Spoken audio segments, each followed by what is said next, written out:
What happens when the hand never grasps the stone, when instinct rules but innovation sleeps? In a world teeming with predators, rival clans, and merciless storms, survival is a war fought without weapons. This is the story of a tribe that never learned to carve the future from flint. The sun rises blood orange over the tall grasses of the East African savanna. A low mist curls along the earth like breath held in fear. From the shadow of a shallow cave, a figure emerges, Homo habilis, yet without the knowing hands of a toolmaker. His fingers are curled for grasping fruit, not chiseling stone. Around him, the clan stirs. They wear no furs, carry no sharpened bones. Only their senses, raw, unrefined, primal, guide them now. A dry wind sweeps the plain. The matriarch, old but unbowed, signals with a tilt of her head. The clan begins to move, bare hands clutching infants' foraging sticks. Or nothing at all. They do not hunt. They scavenge timid shadows, waiting for death to find its mark elsewhere, so they might feed on what remains. They trail the scent of rot like vultures on foot. Hours pass. The heat rises. The plains shimmer. A carcass, a juvenile antelope, lies half buried in brush, picked clean, but for sinew and marrow. The males approach first, sniffing the air, cautious. One reaches toward the leg bone, his fingers probing at the soft joint. He bites. The flesh resists. He bites again, but his jaw is no match for hide and tendon. Without tools, the kill remains closed to them, nature's banquet locked behind a door with no key. But the stench has drawn others. A second tribe, Homo habilis, like them, but with sharper eyes and louder calls, bursts from the other side of the clearing.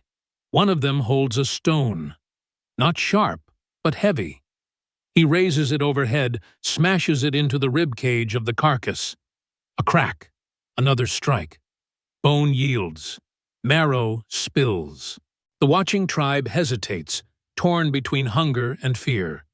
They could rush in, but they have no stones, no weapons, no edge.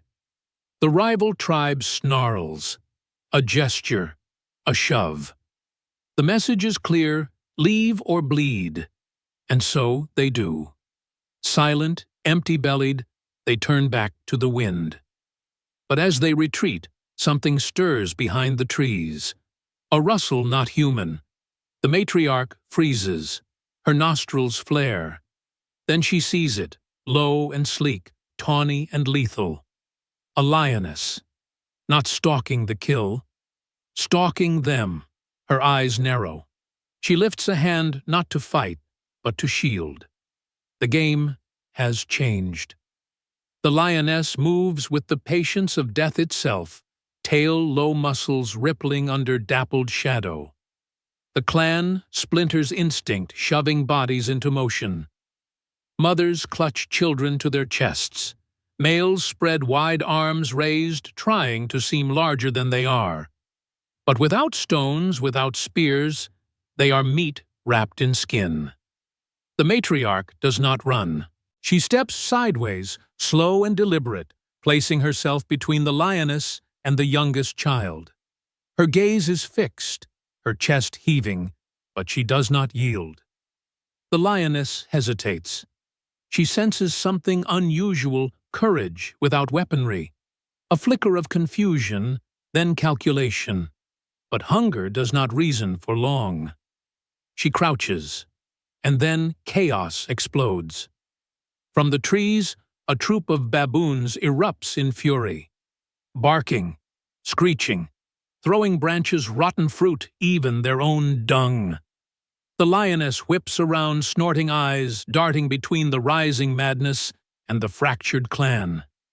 She lunges not at the humans, but into the scrub, vanishing as suddenly as she had come. The baboons do not linger. Their aggression fades into warning cries as they scatter again, leaping through the canopy. The clan, stunned, regroups. One infant wails. The matriarch lowers her hand. They are alive. But it is not survival they've earned. It is survival they've borrowed from a moment of luck, from the fury of another species. Night falls before they reach shelter. A shallow depression in the earth ringed with stone outcroppings. No fire, no barrier. The clan huddles close their backs to the wind, their hands clasped together in trembling silence. They have no tools. They have no control. The world dictates, and they obey.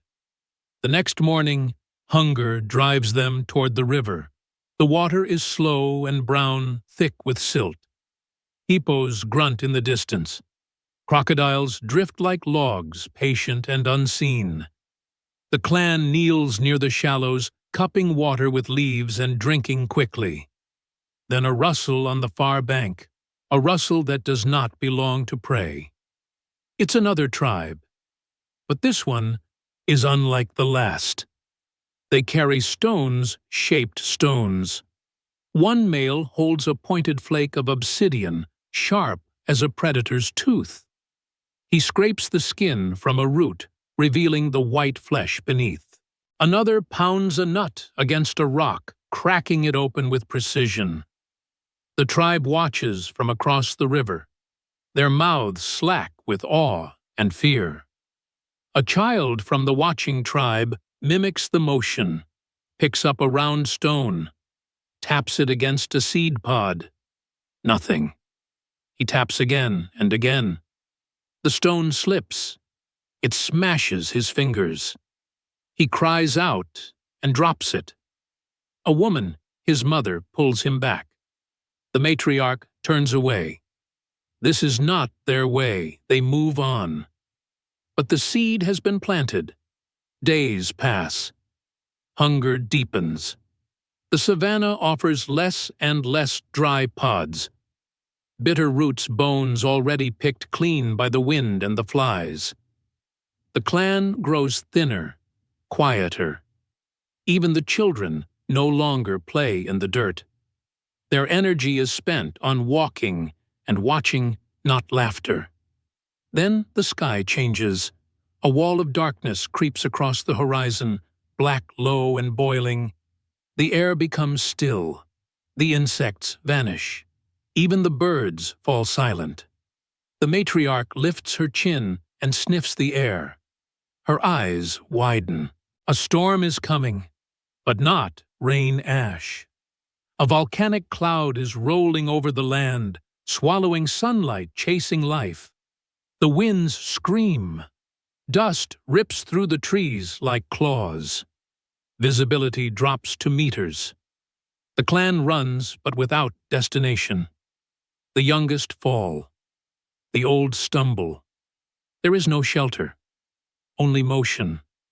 Only instinct. A chasm opens in their path. Dried earth split from drought and heat. It runs too wide, to jump too deep to climb. The clan halts. Panic spreads like fire. The ash chokes their cries. On the far side, a grove green, dense sheltering. Salvation within reach. But the gap yawns between them, uncrossable. Until the youngest male, thin, trembling, desperate, drops to his knees. His hands fumble at the ground.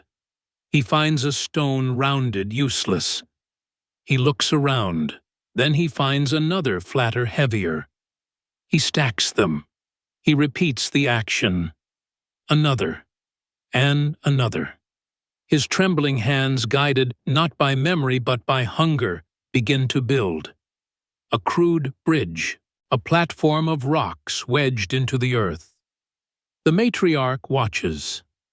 Her eyes narrow not in judgment, but in something older recognition. The boy gestures. Others join. The rocks pile higher. It is not elegant. It is not stable. But it is something new. Something no member of their clan has done before. One by one, they cross. The stones shift underfoot. but hold. The last to pass is the matriarch, her old feet touching each stone like a memory of the past stepping into the future.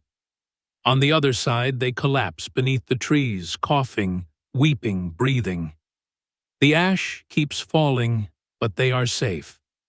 Not because the world allowed it, but because, for the first time, someone changed it. The storm passes. Days later, the sky clears, revealing a scorched but quiet land. Beneath the trees, the clan rests thinner, wearier, but alive. The boy who stacked the stones now sits apart, turning a rock in his hand. He taps it against another. A chip flies off, then another. The sound echoes softly like the first beat of a forgotten drum. The matriarch watches not with fear, but with something close to reverence. This was never their way. But now, perhaps it must be. Around a small fire built from chance lightning and dry bark, the clan gathers. For the first time, they eat meat not found, but claimed. Bones cracked open by stones, marrow shared in silence. A circle not just of bodies, but of memory. From ash and hunger, a new path begins, not with words, but with hands that finally shape. What if Homo habilis never learned to use tools? They would have survived, but never transformed. But one act born of fear lit by instinct was enough to split history. And the world ever so quietly began to change.